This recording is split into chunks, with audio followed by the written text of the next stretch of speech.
911, what's emergency? There's a guy unresponsive in the snow. I don't know if he's breathing. In small towns, the lines between law enforcement, politics, and personal loyalty often blur. But in Canton, Massachusetts,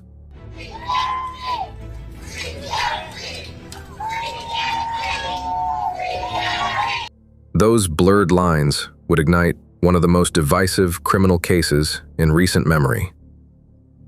John O'Keefe was a highly respected Boston police officer. Nearly 16 years on the force, deeply involved in his department, and well known in Canton. John O'Keefe is a 46-year-old police officer with the Boston Police Department, well-liked, well-respected in the community. He was the type of officer others looked up to, a steady, trusted veteran who lived by the badge. To his colleagues, he represented law and order. To his family and friends, he was known for his generosity, his mentorship of younger officers, and his devotion to raising his niece and nephew after his sister's passing. He took over guardianship of his niece and nephew when his sister and brother-in-law passed away. On January 29th, 2022, everything changed. That night, John O'Keefe attended a party hosted by fellow officer Brian Albert. It was the kind of gathering common in tight-knit law enforcement circles, a private house party attended largely by police officers. Reed and O'Keefe leave the Waterfall Bar and Grill around midnight to travel to the home of Brian Albert, where there's an after party. Their friends and their families. But the next morning, O'Keefe was found dead in the front yard of the very house he had entered hours before. The discovery was horrifying. O'Keefe's body lay partially buried in fresh snow, his face bruised, his arm scraped, and signs of blunt force trauma visible across his head. Is there any bleeding or anything? Maybe hit his head out? Yes, possibly. There seems to be bleeding in the face. Okay, bleeding from the face. All right. One of the women is doing CPR. The storm had left over a foot of accumulation overnight, masking the scene. It was Karen Reed, O'Keefe's girlfriend, who placed the frantic 911 call that morning. She was hysterical, telling dispatchers she had found him unresponsive outside. I'm not there to say the defense's story was right or wrong. Things that we heard, the evidence that could have fit that scenario. But within hours of responding to the scene, investigators began to view Karen not as a grieving partner, but as their primary suspect. The police's theory was immediate and blunt. Karen, possibly intoxicated from drinks earlier in the night, had dropped John off at the Albert residence, accidentally struck him with her SUV, and left. On February 1st, Karen Reed is arrested and charged with second-degree murder, manslaughter while operating a vehicle under the influence of alcohol, and leaving the scene, not realizing the catastrophic mistake she'd made. They argued that the icy conditions, combined with alcohol and poor visibility, resulted in a tragic accident. But even in those early hours, details weren't adding up. And for many watching, the deeper concern wasn't simply the tragedy. More of those who decided her fate now speaking out. One juror saying she had been leaning toward finding Reed guilty. It was who was leading the investigation. The house where John O'Keefe was found wasn't just any house.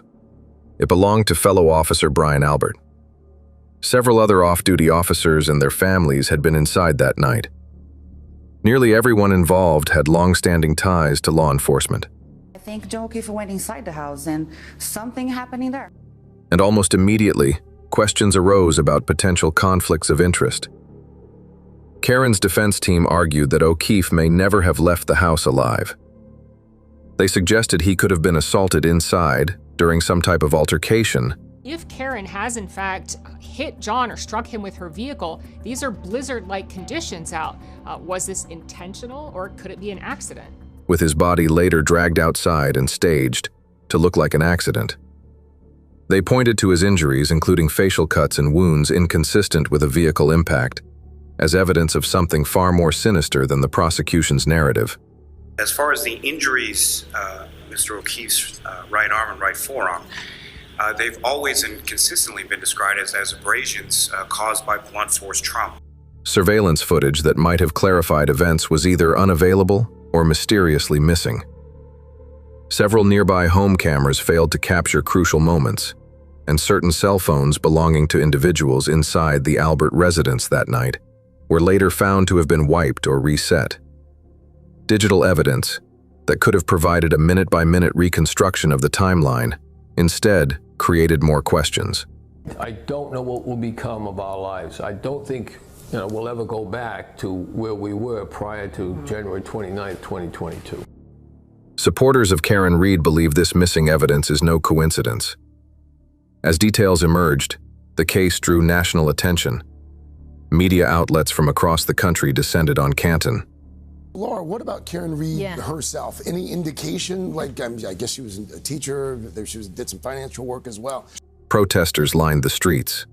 The phrase, "Free Karen Read," spread across social media, turning what began as a local investigation into a national true crime phenomenon. I'm here today to stand up for the O'Keefe family, the McCabe family, the Albert family, and the Roberts family. They have become victims in this terrible game that Karen Read is playing. To Karen's supporters, this wasn't simply a question of her innocence.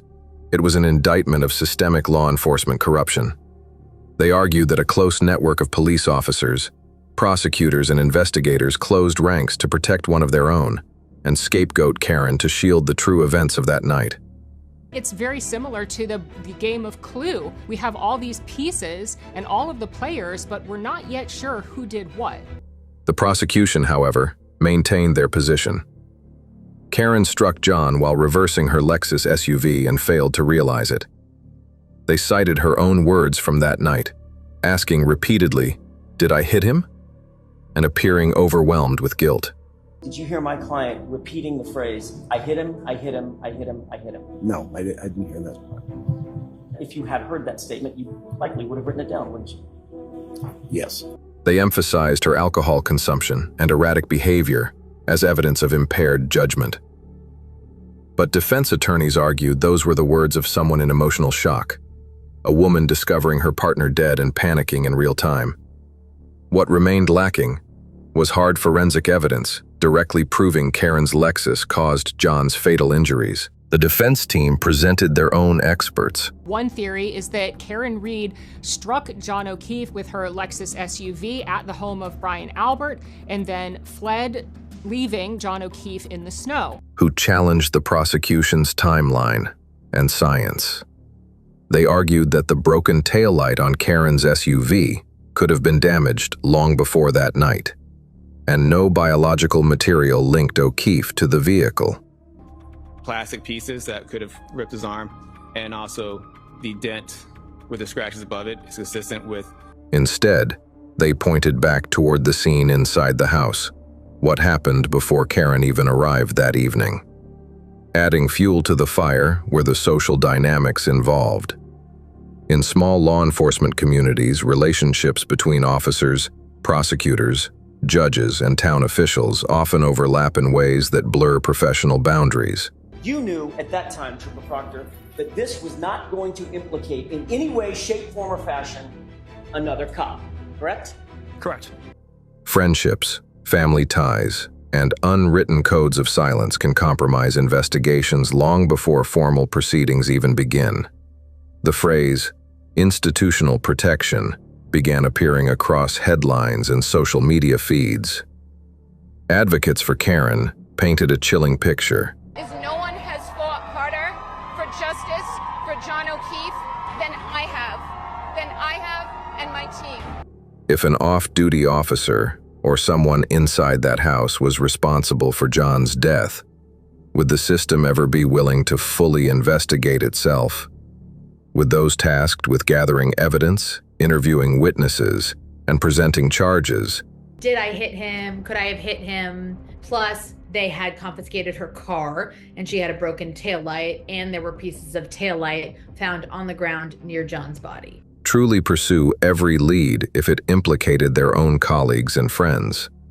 It wasn't the first time such concerns had surfaced in American policing, but rarely had a case so starkly exposed these tensions in real time, with the public watching every development unfold.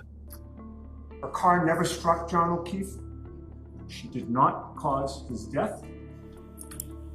and that means that somebody else did. Supporters of Karen Reed held rallies outside court hearings. National true crime podcasts dissected every court filing and witness statement. The case began symbolizing a larger issue. What happens when those trusted to uphold justice might also be the ones obstructing it? As the legal battle continues, the town of Canton remains deeply divided. On one side, residents believe Karen Reed is guilty, that she made a tragic mistake, struck John O'Keefe while impaired, and now her defense team is constructing wild conspiracy theories to escape responsibility.